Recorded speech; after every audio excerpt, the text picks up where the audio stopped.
Le Grand Matin Sud Radio, 7h-10h, Patrick Roger. Il est 7h12, c'est à la une ce matin. La guerre en Iran qui a été déclenchée donc samedi matin. Nous entrons dans le 3e jour. Il y a des explosions ce matin à Abu Dhabi, à Dubaï, etc. Ce sont des répliques iraniennes. Et puis il y a eu des tirs et des bombardements encore extrêmement puissants et violents d'Israël et des États-Unis sur l'Iran. Comment vit-on ça sur place? C'est évidemment difficile d'avoir des informations assez précises, mais nous sommes avec Azadeh Tiryer-Arjangui. Bonjour. Bonjour. Vous êtes chercheuse franco-iranienne à l'école des hautes études et sciences sociales. Vous êtes évidemment en France, à Paris, mais vous avez toujours beaucoup de contacts avec le peuple iranien, des personnes évidemment en Iran. Vous avez eu des personnes justement ces dernières heures au téléphone grâce, alors il faut le dire, parce que les réseaux Internet sont plutôt coupés en Iran, sauf qu'il y a certains qui bénéficient des paraboles d'Elon Musk. Tout à fait, en fait. Comme quoi, nous avons toujours critiqué Elon Musk, mais nous voyons que dans une période comme ça, si critique, pour une population qui souffre sur place, finalement, leur seul moyen de communication reste les Starlink de Elon Musk. Donc, ils participent en quelque sorte dans la libération de la population iranienne. Et qu'est-ce que vous disent les gens que vous avez effectivement en ligne, alors? Déjà, il faut vraiment écouter le prince Reza Pahlavi qui donne des consignes très claires aux Iraniens. Qui, lui, est donc réfugié, est en exil depuis des années. Depuis des années, oui. Mais ces consignes sont très claires pour l'instant. Et de même, président Trump qui a donné les mêmes consignes, ils ont demandé aux Iraniens de rester à l'intérieur de chez eux et de surtout ne pas sortir pour ne pas mettre leur vie en danger. Donc les consignes étaient claires. Il y a une chose aussi, le guide suprême qui a été tué. Donc ils disent que il faut pas. Ils ont donné 7 jours en fait. Ils ont donné 7 jours ils ont dit que 7 jours de férié. C'est ce qui a été annoncé évidemment. Deuil national. Deuil national de 40 jours. Donc 7 jours. Parce fériés. Que le régime mène toujours le pays. C'est ce qu'il faut dire. C'est pas parce qu'il y a eu la chute de Khamenei qui a été tué et abattu que le régime ne continue pas de mener en fait l'Iran. Bien sûr, c'est une forme de vie, mais extrêmement affaiblie. Donc, vous savez, c'est quelqu'un qui est mourant, il reste en vie jusqu'à la fin de sa vie. Donc, ça, c'est exactement la même chose. C'est une forme de vie politique dans une forme extrêmement affaiblie et fragile. Oui. Alors, la question, évidemment, c'est de voir ce qui va se passer là dans les jours qui viennent. Est-ce que le pouvoir qui vacille va complètement chuter? Qu'est-ce qu'il représente encore, ce pouvoir en Iran? Et est-ce qu'il a le soutien d'une petite partie ou d'une partie de la population?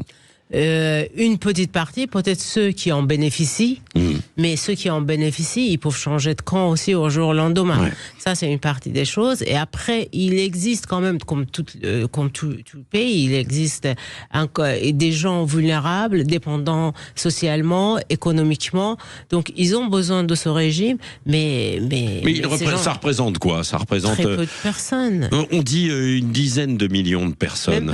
Même pas. Vraiment. Ça veut dire que plus de 80% de la population était contre le régime, mais ne pouvait rien faire en fait aujourd'hui parce qu'il y avait une répression terrible et notamment on l'a vu il y a quelques semaines où il y avait eu des mouvements de foule, des hommes, des femmes qui étaient sortis dans la rue.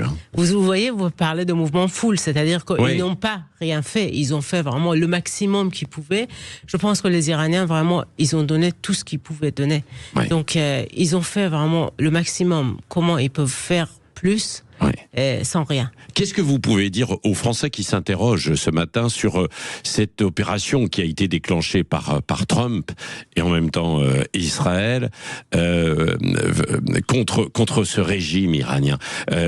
C'était devenu insupportable pour la population et en même temps il y avait la menace pour toute la région. Et déjà, il faut voir la chose sur plusieurs plans. Tout d'abord, on peut parler de la guerre, intervention militaire et tout ce qu'on veut dire, mais c'était un appel de l'aide des Iraniens qui a été répondue favorablement. Donc il faut savoir ça, que l'appel était venu de l'intérieur du pays, c'est-à-dire les Iraniens, ils avaient demandé cette aide humanitaire et cette aide humanitaire est arrivée. Donc ça c'est le premier point. Et deuxième point est que les Français et même la population européenne doivent se réjouir de cet appel parce qu'il ne faut jamais oublier que les Iraniens, ils sont en train de combattre l'islam politique les mains nues. Oui. Ce qui se passe en Iran, la conséquence, nous allons avoir ici en France, en Europe, en Occident. C'est-à-dire quelles conséquences? C'est-à-dire que l'islam politique, tout le monde sait qu'en fait l'avènement de la République islamique en Iran a changé le visage du monde avec cet islam politique qui a pris dessous et que petit à petit beaucoup de pays sont tombés dessus. On est rentré dans une forme de concurrence, vous voyez, donc l'islam politique, ce que les Iraniens ils sont en train de faire, qui disent que oui, c'est possible de dépasser cette forme politique, d'aller au-delà de l'islamisme. Les Iraniens qui sont en train de montrer le chemin, que comme quoi on peut devenir séculier, comme quoi on peut dépasser en fait de tutelle de la religion et devenir enfin adulte et autonome. Ouais. Ça, c'est une leçon que les Iraniens ils sont en train de donner au monde entier et que les conséquences nous allons avoir ici. Oui. C'est pas sans conséquence. Oui. Et qu'est-ce que vous répondez à certains politiques? Je pense par exemple à Jean-Luc Mélenchon notamment, qui dit la mort de Khamenei, oui, c'était le bourreau du peuple iranien, mais ça ne justifie pas les moyens qui l'ont provoqué là, ce qu'on déclenche. C'est très bien de critiquer, mais qu'est-ce qu'il propose, Monsieur Mélenchon, en retour? C'est ça, en fait, c'est très facile de critiquer. Mais Monsieur Mélenchon, qu'est-ce que vous proposez? Et je pense que ça, on voit tout à fait les arguments creux qui vont même pas au-delà de la parole et une rhétorique, je dirais, une rhétorique triste, malheureuse de politique. Une politique et Jean-Luc Mélenchon qui pense peut-être à 2 voix ou 3 voix, mais pas plus. Oui. Est-ce que vous craignez que ce ne soit très long, cette guerre, ou alors j'ai vu que Trump disait dans 4 semaines c'est fini, mais enfin bon, évidemment on a vu avec Trump déjà aussi ce qu'il en était pour l'Ukraine, où il avait dit que ça allait être terminé et résolu assez rapidement. C'est évidemment très difficile. C'est très difficile de dire, parce qu'une guerre, une fois qu'on entre dedans, vous voyez, même dans les conflits personnels, tout à fait, on ne sait pas, une fois qu'on entre dans un conflit, quand on pourra s'en sortir. Donc ça ne dépendra forcément pas que de l'Iran, pas que de président Trump. J'espère vraiment pour ma part que les Européens sortent de cette forme de passivité. Pourquoi l'Europe ne joue pas son rôle ? L'Europe doit être active. Vous regrettez que l'Europe ne soit pas plus active, et la France aussi en particulier ? En fait, bien sûr, je dis, en fait, oui, parce que quand même, la France, l'Europe, ils ont toute leur place à y être. Il faut pas penser, en fait, cette vulnérabilité qu'on voit dans la politique iranienne de la République islamique maintenant, mais il faut penser aussi au lendemain. C'est-à-dire qu'il faut sortir de cet espace de réflexion qui concerne juste maintenant les intérêts qu'on a maintenant, l'attaque des missiles des Iraniens contre les intérêts français ou les bases françaises qui sont situées dans la région du Golfe Persique, mais il faut penser en fait, demain arrive très vite. Demain arrive très vite. L'Iran est un grand pays, il y a des enjeux économiques énormes. L'Iran est profondément attaché culturellement à la France. Donc la France a tout son rôle à jouer.